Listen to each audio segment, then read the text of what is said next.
It was kind of a conversation that matured over time, but like, this is what mommy loves to do. You know how you love to play basketball and that's the thing that you really love to do? Like, I love building this company. It's like, it's a real passion of mine. I love it. And so that requires me to go out and open stores and go inspire people and be with other people. And that makes me a better mom. I'm Amy Jo Martin. Welcome to the Why Not Now show.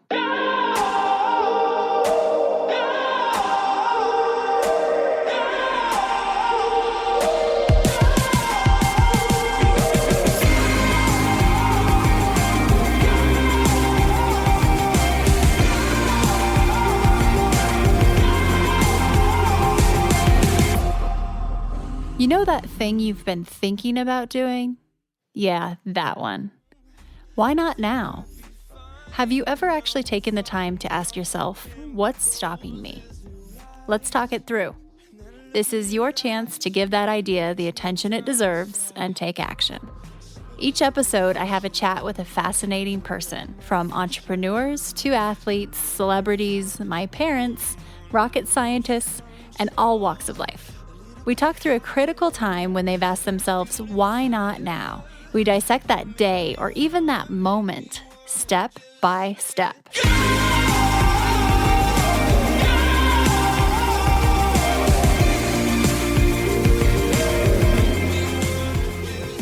We have Alli Webb on the show today. She is the co-founder of Drybar, which I am a huge fan of, and I have been for a very long time. So she founded Drybar and went on to build, and ended up selling it for $255 million. Now, she shares her story in this conversation about how this started organically, how she was a stay-at-home mom. She saw an opening, a problem, she had a solution, and then with her passion and grind, she was able to build and grow and watch this thing just take off. She's been on Shark Tank. She's a New York Times bestselling author. She's also the co-founder of Squeeze and now the president of Canopy, which is a best-in-class humidifier in the beauty industry. So you'll hear about all this, but what I really appreciate about Alli is that she is very open about the journey. It might look one way from the outside, but she shows us behind the scenes. She shows us backstage, some of the mess, a lot of the mess that happens with this kind of growth and this kind of momentum. And she talks about being a mom through all of this. She talks about her marriage and her new marriage. And really, there was nothing off limits. We recorded this conversation live on stage at the Renegade Summit in San Diego. So you get to hear firsthand, some of the questions that we asked her from the audience, but also the audience just response, which you can tell. We're big fans of Alli Webb. She's now become a personal friend and total renegade here. So without further ado, here is Alli Webb.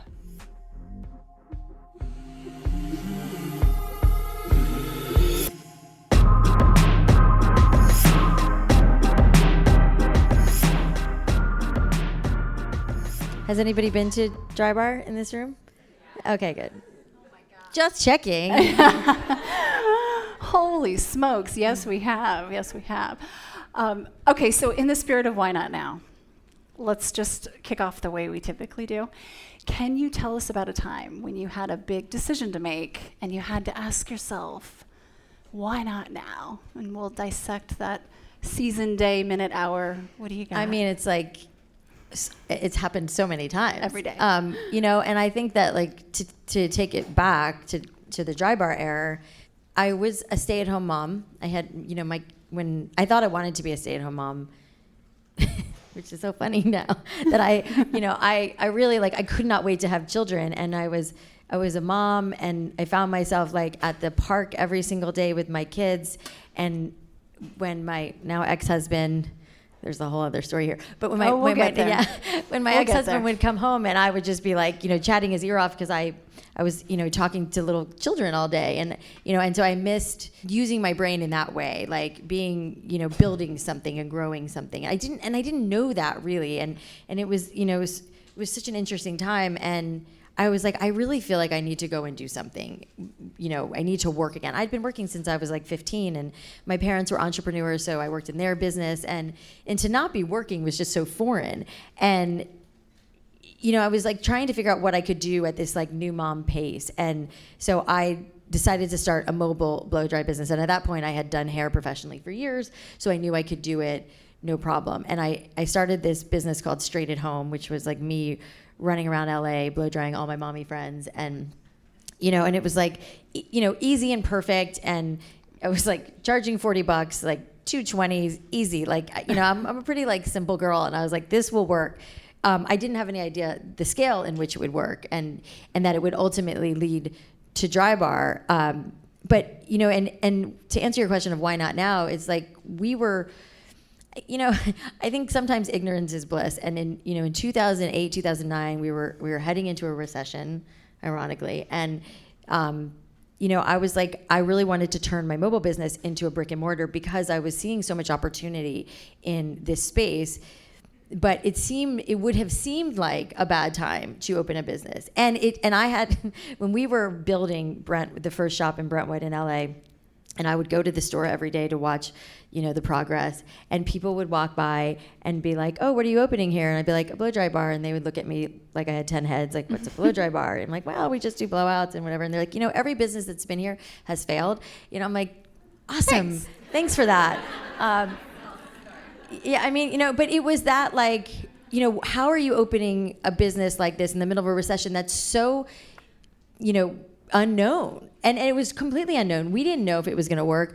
My brother and I, my brother's my business partner, we had to personally guarantee that lease. So if that business didn't work, like we were personally on the hook for it, which of course that all would change. But, and I was like, well, there's not much they can take from me, so whatever. Good luck. My brother had some money on the line, but yeah, so it was like, well, why not now?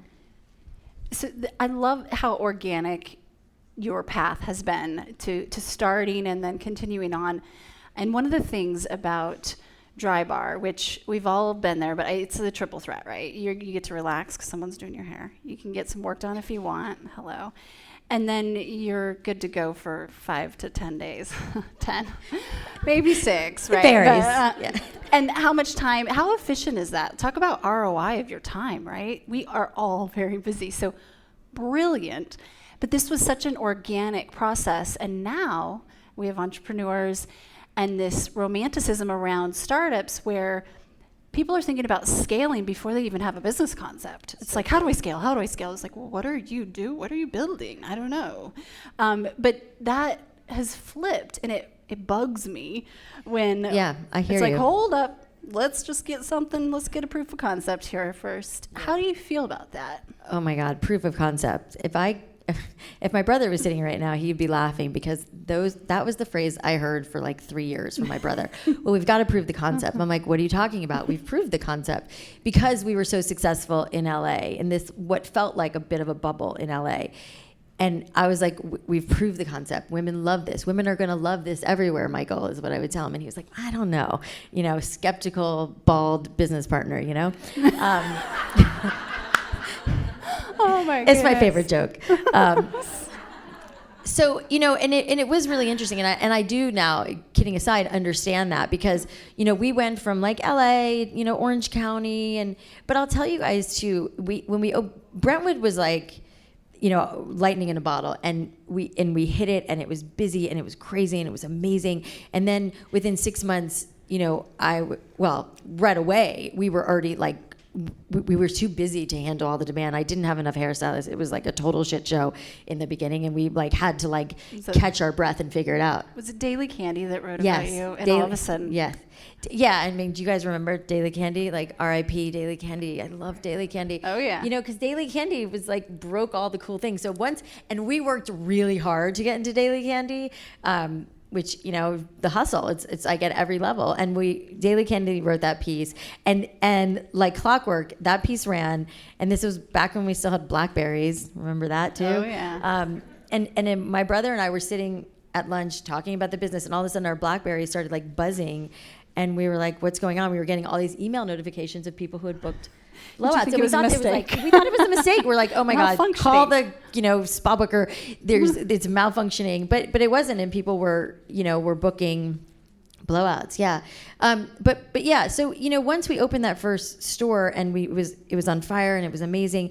And then I was like, we've got to open more stores. And at the time my brother was still running another company and he wasn't like fully in. And I was in the store, 7 days a week, 6 months. I was there every waking hour. But I was like, Mike, we got to open more stores. Like, go find us another lease. And so we opened our second store in Studio City, just over the hill, if you know LA. And it took a minute. Like, it wasn't like guns blazing the way Drybar Brentwood was. And we were like, oh shit, like, wait, maybe this isn't working, and then we put a lot of, I was going to like all the local schools and setting up, blowouts on a table and selling them for cheaper to get people in the door. Like, we had to hustle and work for it. What did that do to your confidence in that moment? Yeah, I mean, it was a little like, it was like this. It was like, wait a second, everybody loves Drybar. Brentwood is so busy. Is it only Brentwood? And this is back to the proof of wonder? Yeah. And then eventually, I mean, I did everything in my power. I called every favor in. I asked all of my friends who lived in the valley. Like, I did everything I could do to get that store off the ground, and it worked. And then now Studio City, by the way, happens to be one of the busiest in the system. But and the same thing happened in West Hollywood. We opened on Sunset in Sunset Plaza. Same thing. It was like, I can remember, because I'm sure I was a little traumatized from this, like it being me, the store manager, and like one stylist in that big, beautiful store, and like panic. I was like, oh my God, maybe it doesn't work, and we do the same thing. We just start the hustle. And so, over time that started to decrease, and over time, our name started to grow, and we got tons of press, and we were doing so much stuff, and it obviously started to take off, but it was a little bit like dicey there in the beginning, trying to prove this new concept. And it was new and people didn't totally get it. And like, they'd walk by and think it was a bar. Like, I mean, it was just educating first, then awareness, then it was all of it. And we had to keep like going to make it, what it ultimately became. And then we'd go into, I think our second market was Dallas, which of course makes so much sense. I was gonna try and dig into that. I'd love to hear more about. It's funny because Dallas women, when I'm in Dallas, and I'm like, I know you guys like your hair a little bigger, and they're like, no, we don't. I'm like, okay, and it's like these big, big hairs coming out. But and those markets, worked pretty quickly, and then Arizona, and we just, we slowly started to infiltrate the U.S. and a lot of those early conversations were like, we've got to prove this concept. And another thing that I remember my brother would say to me a lot, and my brother is like my best friend, and he's a really smart business guy, so definitely like a mentor of mine. He was like, this is ours to mess up. We've got to like figure out how to do this and not mess it up, because we're on, we're sitting on a gold mine, but it's ours to lose, to ruin. Yeah. Amazing. And fast forward. Okay. So we have so much to get to, and make sure you keep me on time here, because I feel like I'm in a different land. Talk about flow. Okay, so it takes off, and you've talked about how you went from doing what you love to then now you're managing people, then you're managing more people, and now you've got investors, and then eventually you do get to that exit. Kind of circling back to what Marcus Buckingham just shared. How do you continuously stay in love with what you do, or find that as you've evolved from doing something that you loved into all these other hats, and now, even other companies that you've founded as well as you're leading. So how do you keep your eye on that target and move with it? Well, I think, to go back to the early days of building Drybar, and yes, I mean, going from running the store every day and managing stylists to like opening more stores and managing managers. And, I wasn't really great at it. I did the best I could, and I'd watched my parents, and I'd, worked for a lot of people. So I took the things that I liked and didn't like, but I was a maniac. I was, out of control. My husband is sitting here in the front row, and he coaches founders and entrepreneurs. And hi, Adrian. We always joke about like, founders are maniacs, we're all over the place, and we're crazy. Oh yeah. We're a little crazy, but it's part of our brilliance, right? And and I didn't know.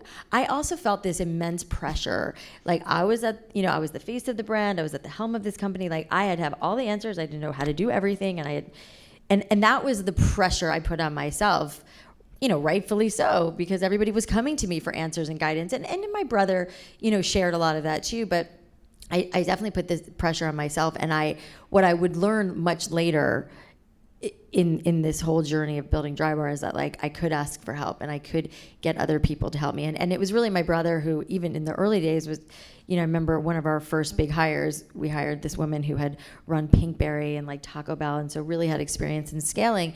And we were going to have to pay her this crazy salary, and we were basically not taking a salary. And I was like, what are we paying her? Like, why? And he was, he had talked to a lot of people who've run other businesses. He's like, we have to hire ahead of the curve, and we have to hire somebody who knows what they're doing so we can actually grow this thing. And again, not mess it up, And so all of that stuff was so much learning for me. And I fumbled so much in that time. And I bring up Adrian because I had other friends, all my friends are like founders of companies. That's just like the world I live in. And I remember a good friend of mine, Ellen Bennett, who has an apron company, Headley Bennett. She was on my podcast and she was talking about how she hired a coach. And I was like, what? That's so silly. You don't need a coach, And I really was like, I thought it was like this silly thing, which we he loves when I talk about that.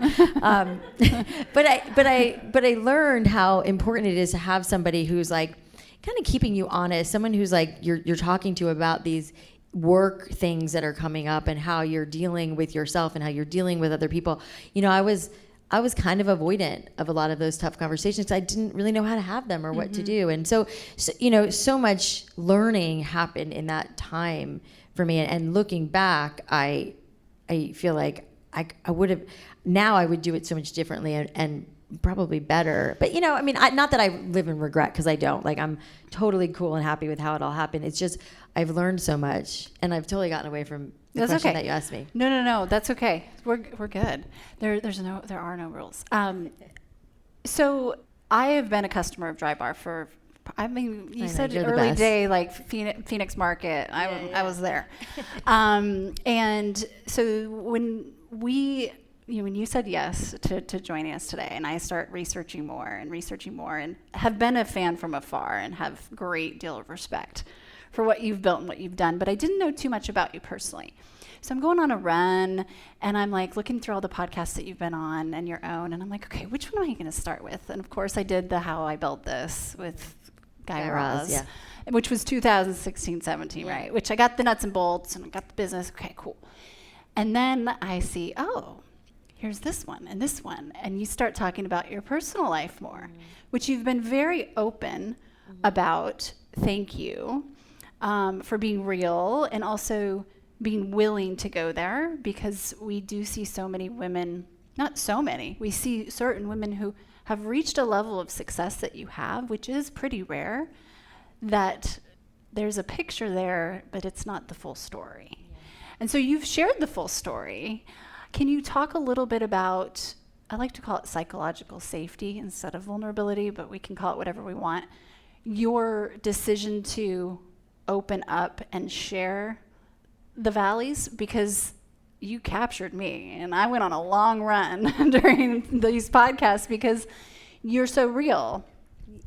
And then let's talk about a couple of the valleys, because why not? Why not? We're mostly girls in here, women in here, except for Adrian.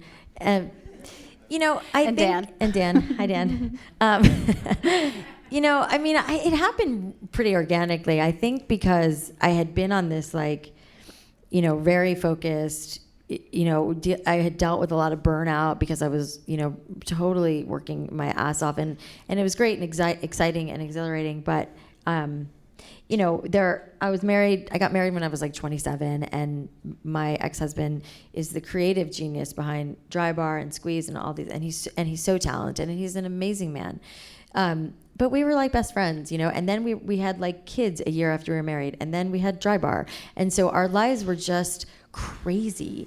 And I didn't really slow down to pay a lot of attention to the fact that our marriage wasn't what it should be. And of course now on the other side of this, I do understand what it feels like to have true love and to feel that kind of love, which I didn't really have. I was best friends with my ex-husband, and it was it really mirrored a lot of my parents' relationship, which is, well, a whole other story.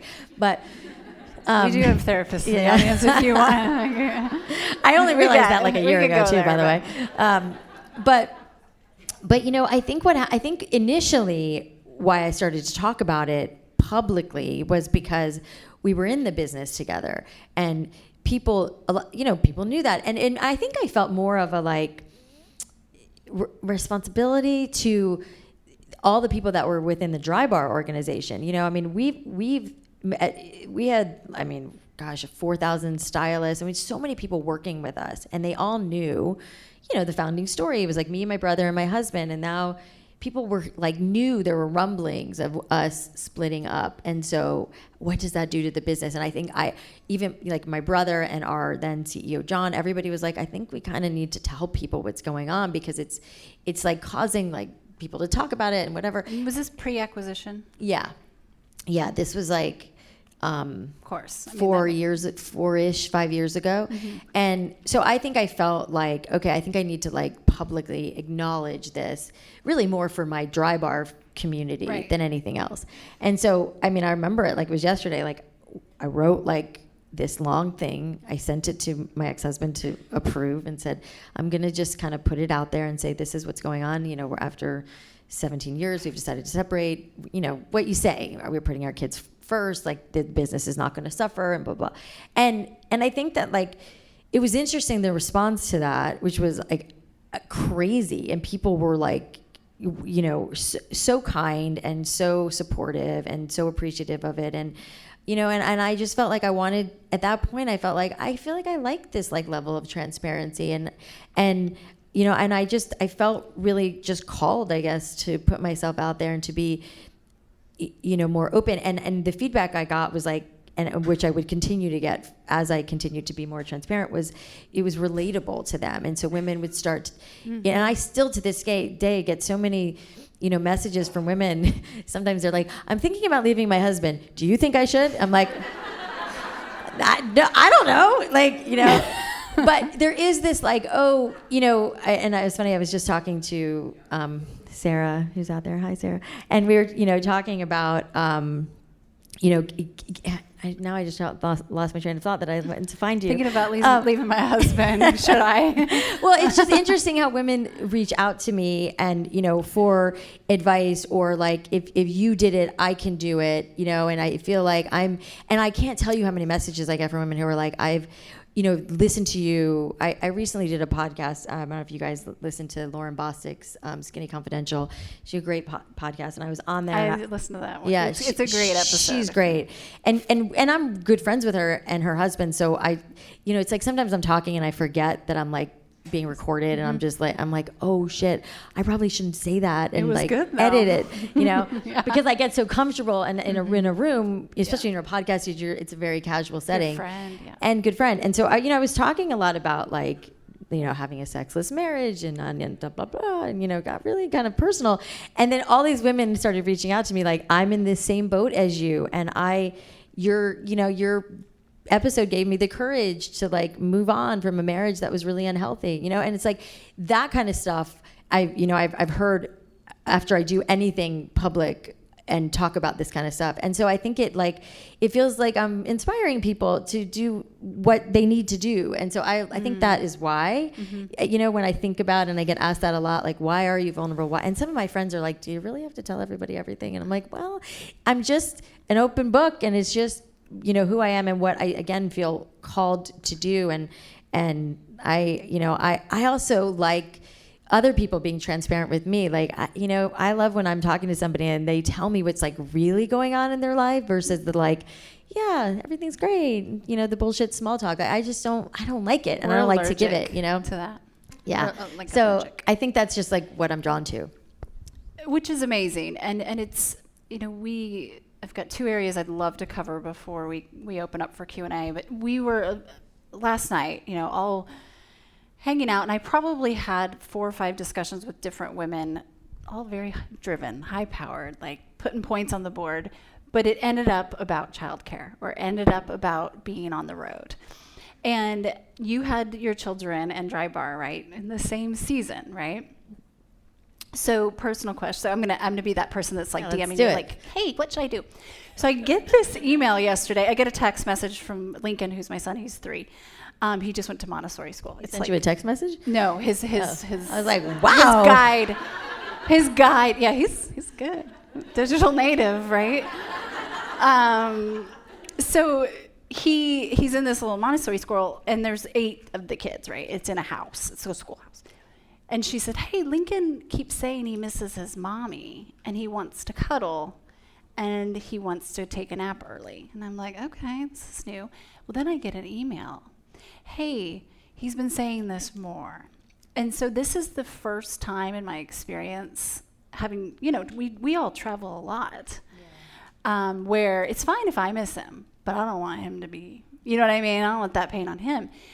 And you had to have navigated that constantly for years, and we are as well. What do you got for us? Yeah, I mean, it's something I talked about a lot. When, my boys are 15 and 17 now, which is like, oh my God, it's great. I have like men in my house. It's so weird. But when they were little, they were 3 and 5 when I started Drybar, and luckily I had my mom who was, we moved kind of wherever we moved, and so she was with my boys a lot, which was really a saving grace, and I was so lucky for that. But yeah, I mean, I remember Grant, my son who's now 17, saying to me, like, when I was going to New York, like, why do you have to go to New York? Can't you just open Drybars here? Just this very like innocent, sweet.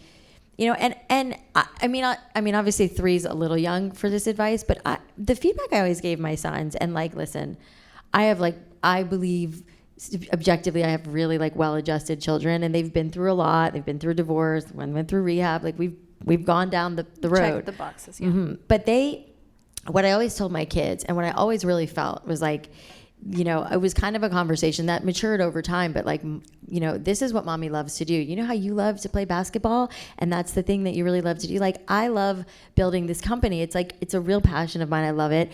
And so that requires me to go out and open stores and go inspire people and be with other people. And that makes me a better mom, And so when I come home, I feel really filled up and fulfilled and happy. And, I would, as they got older, this conversation would be like less mature or more mature, but it was that sentiment that like I'm role modeling for them hard work. And I would tell them, like, why we have this nice house and we just built this pool in our backyard? It's because mommy and daddy work really hard for that stuff, so we can provide you a really great life. And that is something I want my children to, think about as they grow up, and know that like hard work, it's fulfilling, and it enables you to have the life that you want to have. So it was a lot of those conversations with my kids about like, this makes me really happy, and it's important that I'm really happy too. And it's important that you're really happy and you have what you need, but mommy needs to be happy too. And I remember, it didn't happen a lot, but I remember, I mean, how you remember these like negative things. Like I remember someone like commenting on an Instagram about me, like, well, you shouldn't have had kids if you were going to be traveling so much, like some stupid comment like that, and I was like, first of all, you don't get to comment on my life. No, Second of all, like I love having children. My children are like the most important thing to me in my life, but I also like want my kids to grow up also wanting to work really hard and aspire to greatness and whatever that means for them. And so I wanted them to see their mom and their dad, doing that as well. And so I think that was like, it's okay to miss. It's okay that he misses you, and it's okay that my kids would miss me. It's actually great. It's such great feedback, Yeah, yeah. And then you come home and you love them and you are present and intentional with them. And as my kids were getting older, and my time was really crunched, and I was doing all the things, and I would go to therapy and I would talk to my therapist about it. And I remember one of the great pieces of advice that I still love to this day was like, when you come home, and let your kids know that they will have 20 minutes of uninterrupted time. Put your phone away and 20 minutes, do anything they want to do for 20 minutes, just them. And I would start doing that. That's my kids loved it, and they would say, they would say, Mommy, when's my 20 minutes? Where's my 20 minutes? When they were younger. And it really worked, and they loved it, and they knew it was like their special one-on-one time to do whatever they wanted. We're going to take a quick break, and we'll be right back. Hi, everyone. If you are digging this podcast, please do us a favor and subscribe, rate and review on iTunes. It just takes a moment and it means a ton to us. You probably know Kat Cole. Yeah. So I Kat love gave her. me some advice a couple years ago. She said, mom pride versus mom guilt. You really got to focus on that pride. And one of the things we do in our household is we get to do things, right? Mommy gets to go to work. Don't have to. And the other day he said, hey, mama, I get to go to work too.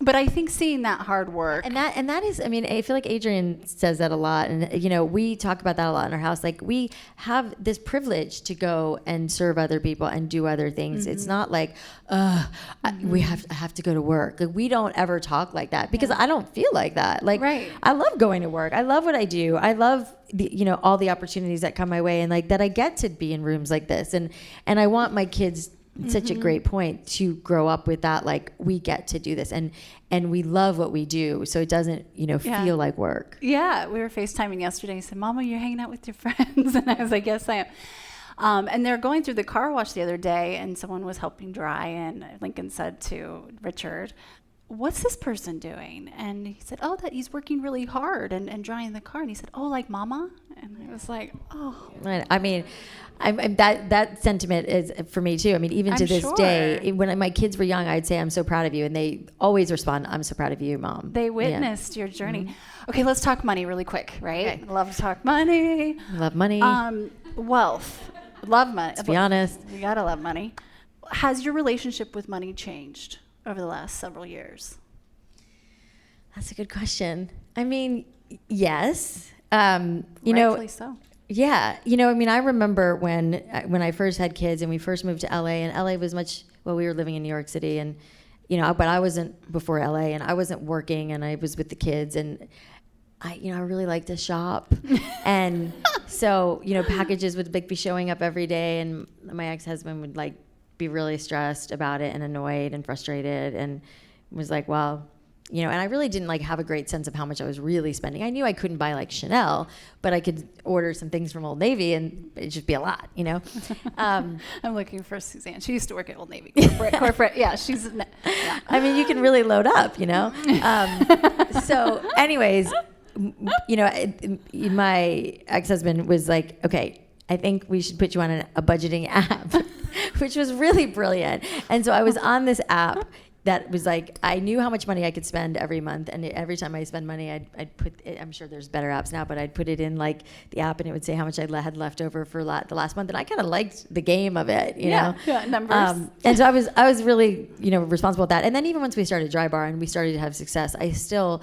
I mean, I think my salary was $30,000 for the first 4 years. So it wasn't nothing was really changing, and then things started to change. And then I started to have a real salary. And I remember my brother bought me a Celine bag for Christmas, I think around the 5-year mark. And I was it was my first designer How cool that bag. He bought it for you, your partner. Yeah. He also, by the way, surprised me with a new Mercedes, when I was coming out of IKEA with my kids shopping one day, and I was he's it was this whole joke that they were all in on, and I walked out and there was a Mercedes, and I was oh my God, I'd always had Nissans, so that was really cool. And so, as time has gone on, I've, and we've sold the business, and my relationship to money has changed, but I'm still I'm not going to look at Adrian because he's going to not agree with this. I feel I'm still pretty responsible when it comes to money. And I'm aware and I'm cognizant of what I'm spending and how much I'm spending, and the levels of what I can spend and where I can shop has definitely changed and all of that. But I'm I'm still really aware of it, and I'm also not financially exactly where I want to be at, and I don't know if that will ever go away, but I still feel really driven to build more things, to grow more companies, to sell more companies, and to have more success, and to be able to do, buy that ranch that I want to buy in Texas somewhere. In Texas. So I mean, I still have a lot of goals and dreams of things, but I also recognize that I'm really blessed and fortunate for all I have. So I feel I have a good relationship with money, and I am very aware of what I'm spending, and I just like anybody else. I think no matter what stage you're at financially, I still stress out sometimes about money or how much things cost, and I need to keep myself in check still. We have a whole discussion later on this afternoon about investing, due diligence. We were talking last night a little bit about Renegade Global Venture and putting together special purpose vehicles to be able to stick ourselves on cap tables and really democratize the flow of capital, but also the access to deal flow. Yeah. And so with you and where you see both at Canopy, which by the way, we do have to tell everybody what Canopy is, and as you've seen the whole spectrum of funding from literally I've got a car and a hairdryer to an acquisition to raising various stages, what advice would you give to the new angel investors in the room? So we have a lot of first-time angel investors who are building their own wealth creation through some of these opportunities. So any thoughts? Well, I've also, invested in, I probably have 15 to 20 very small investments over different businesses. And, of course, they're not going to all pay off necessarily, and I think that I'm an angel investor, to some degree too. And for me, it's like, I invest from my heart and I'm investing in the people who are running the company. For me, that's the first kind of hurdle to get over of how much does this person want this, is kind of how I view all my investment opportunities. How invested is this person? And, to give you an example, one of our brands is Squeeze, which is a massage concept, and it's the same founding team as Drybar. And we brought our old head of marketing, Brittany Driscoll, to run it. And Brittany is one of the hardest working women I've ever known, and I would bet on her all day long, and that is the kind of passion and determination that I'm looking for in companies that, obviously a lot of other boxes have to be checked and it's got to be a healthy business and all of that. But for me, it's how hard is this person going to work to make this a reality, and Brittany just happens to be a prime example of that she is not going to give up. And, in the middle of a recession, she's the CEO, she cut her salary in half so that the company didn't go under. I didn't ask her to do that. I'm an investor. I'm on the board. She did that on her own, And so, the kind of person that is going to, do everything it takes to make that company successful is really what I look for when I'm investing in brands. And then also just does this thing, always the North Star for me is, does this thing, scratch an itch? I don't necessarily subscribe to you have to reinvent the wheel, you have to come up with the iPhone, but is there something out there that could be done better and executed better, which is really how we've come from our businesses, with Squeeze and with Drybar. Blowouts existed, massages exist. We've created a better experience, a better space for these businesses, and that's what I look for, in businesses. How are you making this different and better than anything that's available now? Amazing. Great advice. And a couple rapid fire questions, and then we'll take them from the audience. Are you ready? Yes. Okay. What keeps you up at night? Other than my children, literally. No. I think I have to say I sleep better than I used to because I've come around to things are going to happen the way that they're supposed to happen and trying to not hold so tightly. But yeah, I have a lot of different projects that I'm doing. I'm working on my second book. I was telling you we're doing this event called the Impact Series, and we're selling tickets to that October 15th in LA. It's a big entrepreneurial event, and it's I think I worry are people do people care what I have to say just anymore? Just the second Drybar store, right? Yeah. You're still, I don't know. You don't know. Still, and you just can't take any of it for granted, And I think that's the kind of stuff that keeps me up at night, not in an unhealthy way, but more of a I love when I'm when my head is on the pillow and I'm quiet with my thoughts. And it's really when I think about things and things hit me of what else can I do? What's things? My brain just kind of wanders. We're maniacs. Yeah. Entrepreneurial. We're maniacs. Yes. Okay, so when I say the word renegade, who comes to mind? Well, I think of women on horses riding to like a finish line, you know, Love like it. we're We'll gonna kick ass and we're coming for you, you know. We always say you can't put a saddle on a Mustang, right? Yeah, see, I know, Which like is this not an horse original thing. quote for me. It was I love it. NBA player, but I love it. Okay, and then what's one lesson you find yourself learning over and over? This is an Oprah question, by the way. I totally stole it. To enjoy the journey, you know, and to like really enjoy it. You know, I think I get so stuck in what I just said. Like, I'm worried this is going to happen. I'm worried they aren't going to like me. I'm worried this isn't there, blah, blah, blah. All the things that I worry about, instead of just like, I think that you can shift your mindset to like, I'm just going to enjoy this process of building, because I love building. You know, I mean, I love building something, no matter if it's a business or an event, or, you know, I'm excited but nervous about my second book coming out. It is a very personal, it's a memoir, so it's going to be a very personal with a lot of business stuff in it, but like, will anybody give a shit? You know, and I'm kind of scared about that. But you know what? I can't like get caught in that. You know, I have to just enjoy this process of building and telling people and hopefully inspiring people. Amazing. How can we help you? Well, in lots of ways. Bring it. Come to our event in October in LA, downtown LA, October 15th. Adrian will be there if you want to get some coaching. And we're having, you know, we have... Even though coaches are... I know. I think he might do some live coaching on stage. How fun would that cool. be? Yes. Ooh, I need He's this. very, very direct. Awesome. Like, you know, sometimes a little much. And... So, you know, I'll be there, and Candace Nelson, the founder of Sprinkles, which I'm sure you guys know, and Joy Cho, who is an amazing entrepreneur herself, my friend Nikeo, who's is basically rebranding all the Sephoras inside JCPenney's to a company called 13 Loon, and she's going to be there. We have a couple surprises still coming, and it's going to be a really cool event where we're, you know, similar to this, where we're talking about our stories and the blood, sweat, and tears that it takes to build a business, and, you know, what things we've learned along the way, and to like really inspire people. So that's, you know, this thing that's really near and dear to my heart, because I keep feeling this, you know, pull to help inspire other women, especially like, you know, new and up and coming founders, because we didn't have that. You know, when I started Drybar 12 years ago, it was like you could really count on one hand like female founders that you knew about. I mean, I didn't. It was 2009. It's 2010. My first come in 2009. Yeah.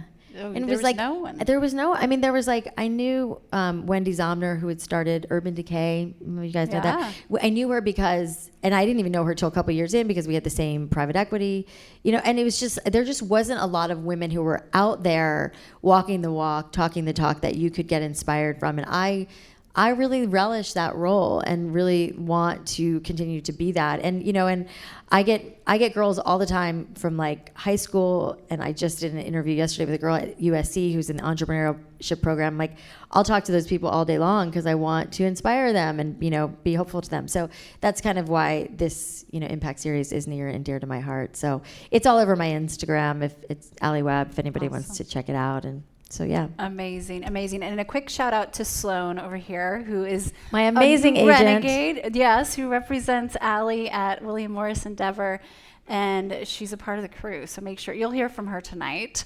Do we have a minute or two for questions? I'm looking for the bosses in the back. Yes.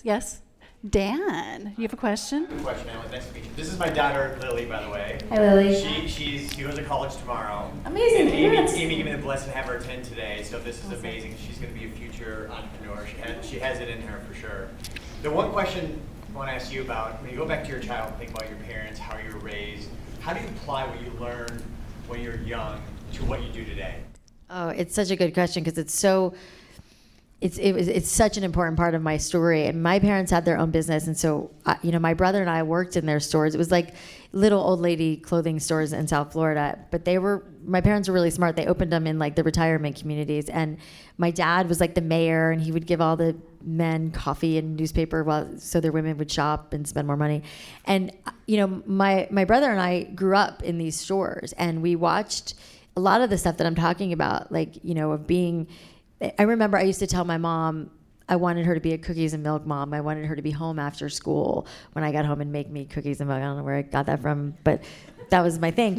And, you know, and she had probably a similar conversation with me of like, hey, I really like working and this is what I do and you're okay by yourself, after school and whatever.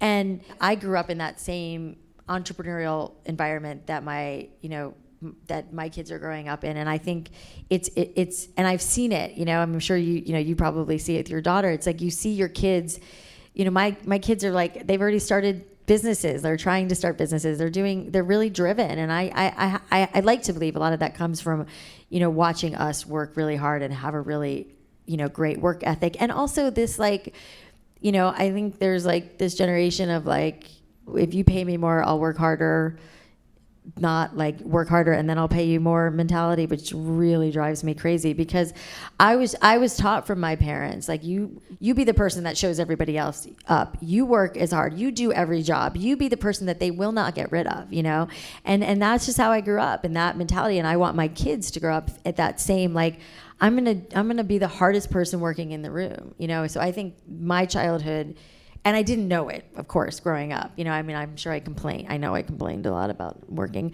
but I ultimately did it, and I feel really grateful that I had that, and I didn't know I was getting it, but it will turn out to serve me now as I've grown up, for sure.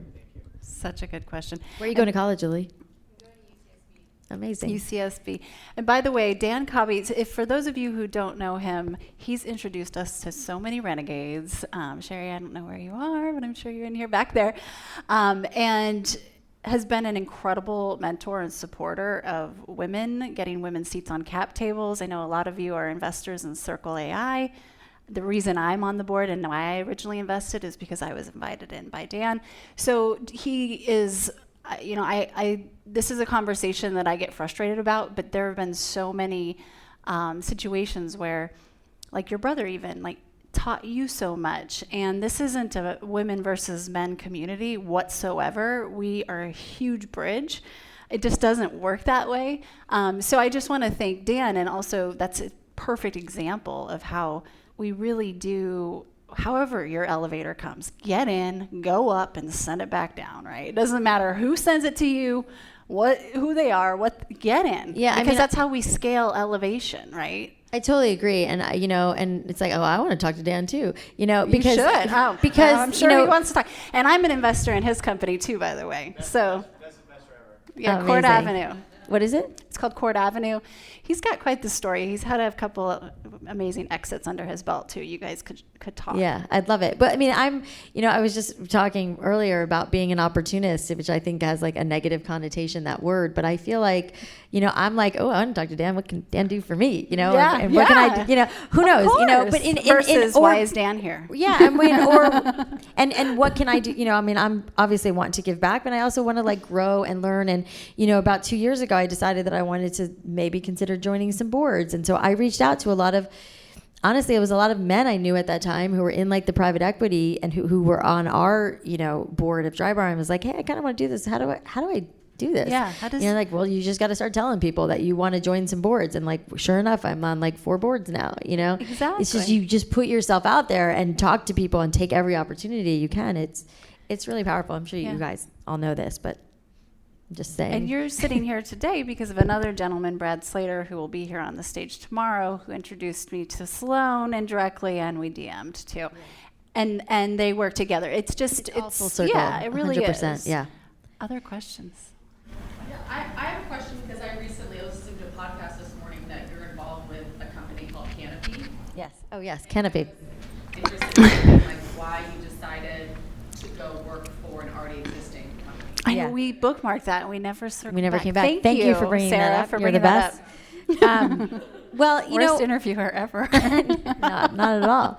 That was an interesting pivot for me. And I think in this like next iteration and having sold Drybar and wanting to just expand and try new things. And I actually got connected to the founder of Canopy because I was looking and thinking, which I still am. I have so many ideas in my head, and I was like, maybe I should start like my own product line. And I'm still thinking about that, like a hair product line. And I got connected to this guy Justin through another friend, and And it wasn't the right fit for a hair product line, but he was like, I have this company called Canopy, which I'd never heard of. And have any of you have heard of Canopy? A couple? Yeah. I mean, they're a new brand. They've been around about a little over a year. They're humidifiers, which again, you kind of feel, and when he said that to me, I was like, why are you telling me about humidifiers? Like, but then he was like, well, one of the other founders, his girlfriend who lives in New York City, was using her old, like, blue, not cute, moldy humidifier that she would clean like every Sunday for like 3 hours. And he was like, why are you doing this? Like, why do you have a humidifier going next to the bed 24/7? And she's like, well, it's the ultimate beauty hack, because when my skin is hydrated, my skincare works better, my makeup looks better, my scalp is better, my hair looks better. And I was like, what? I was like, this is embarrassing. Like, I really pride myself on being like a beauty connoisseur. I'm like, why don't I know about this? And as like a woman who's aging and whatever, I'm like, it also like conceals fine lines and wrinkles, because if when your skin is dry, like in the winter especially, it's like it's and the moisture is sucked out of your face. It's not a good look. So, the genius of having a humidifier that isn't, first of all, that looks cute and chic in your house is like, check. That's important to me. And the fact that you don't have to, it doesn't get moldy. It actually has anti-mold technology in it. You only have to like change this filter every 6 weeks, which they send you.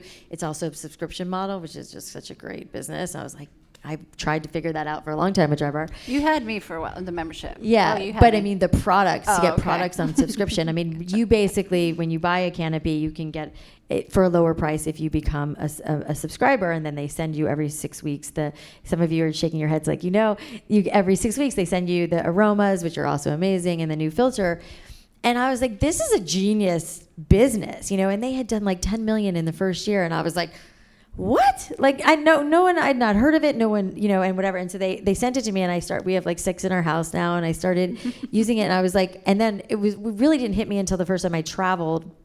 And I was like, oh, my skin feels so much drier than when I'm home. So I was hooked and decided, to come aboard. And it was like, well, what does this look like? And I think one of the questions that Sarah asked me was like, so like, you're working for somebody? And I was like, no, I'm not really, I consider myself, I guess I kind of am, but I do kind of consider myself in like the founding circle, and we make decisions together. And the title president, I was saying that, titles are like, they're not, I don't know. For me, it was more of like, I'm coming in to help this mission of like educating women on why you need a Canopy humidifier in your bedroom next to your bed. And that was that I got so excited about that mission, and that this seemed like this thing that I was talking about. Humidifiers have been around forever. They just haven't been very good, and it was the same thing with blowouts and massages. And so that's why I got really excited to get on board. And it's very much like a partnership, and we make lots of decisions together. And it's been a lot of fun. It's been a lot of fun, like building and trying to figure out how to build this very different brand. And it's direct to consumer, which isn't really my wheelhouse. So I'm learning a lot as we go, and I'm really enjoying the process. And imagine the value that this experience is bringing to your board seats as well, and that vice versa. Okay, There's another question over here, maybe. Oh, yes. Go for it. Hi, I'm Jacqueline. Hi. I was just wondering, so if you go back to when you founded Drybar, what advice would you give your younger self? I think I feel like I kind of mentioned that I was in the stores every single day for like 6 months, 7 days a week, which I don't think was really healthy.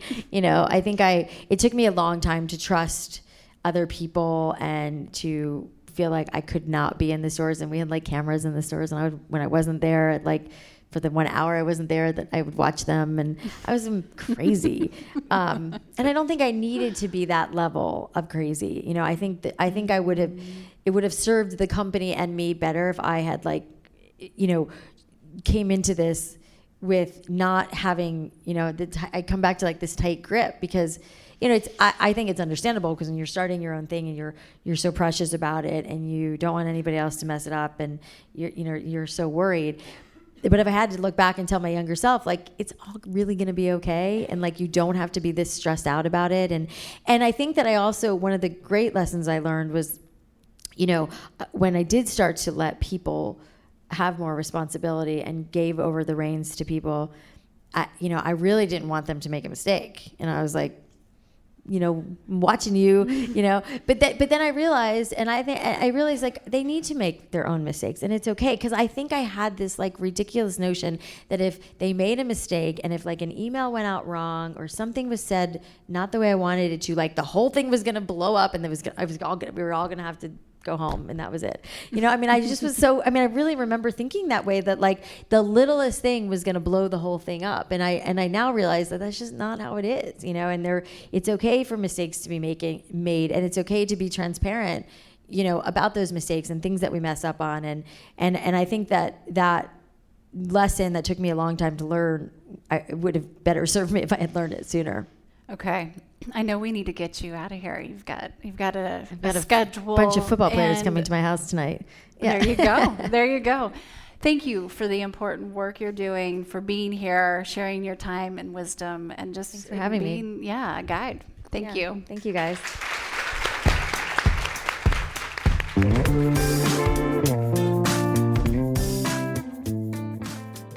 Hey everyone, thanks for listening to the show. Hit me up on social media to let me know what you think. I'm at Amy Jo Martin on Twitter, Facebook, Instagram, and LinkedIn. And I want to hear your Why Not Now moments so I can share them on the show. Just send me a note to whynotnow@amyjomartin.com. For show notes and other offers, you can visit amyjomartin.com/whynotnow. And while you're there, don't forget to sign up for my email newsletter for exclusive content and announcements. A big thanks to Rock Salt Music for all of the tunes by the talented John Coggins. And of course, a hat tip to Richard Brewer for editing and producing the show. I'll see you next time. And until then, why not now?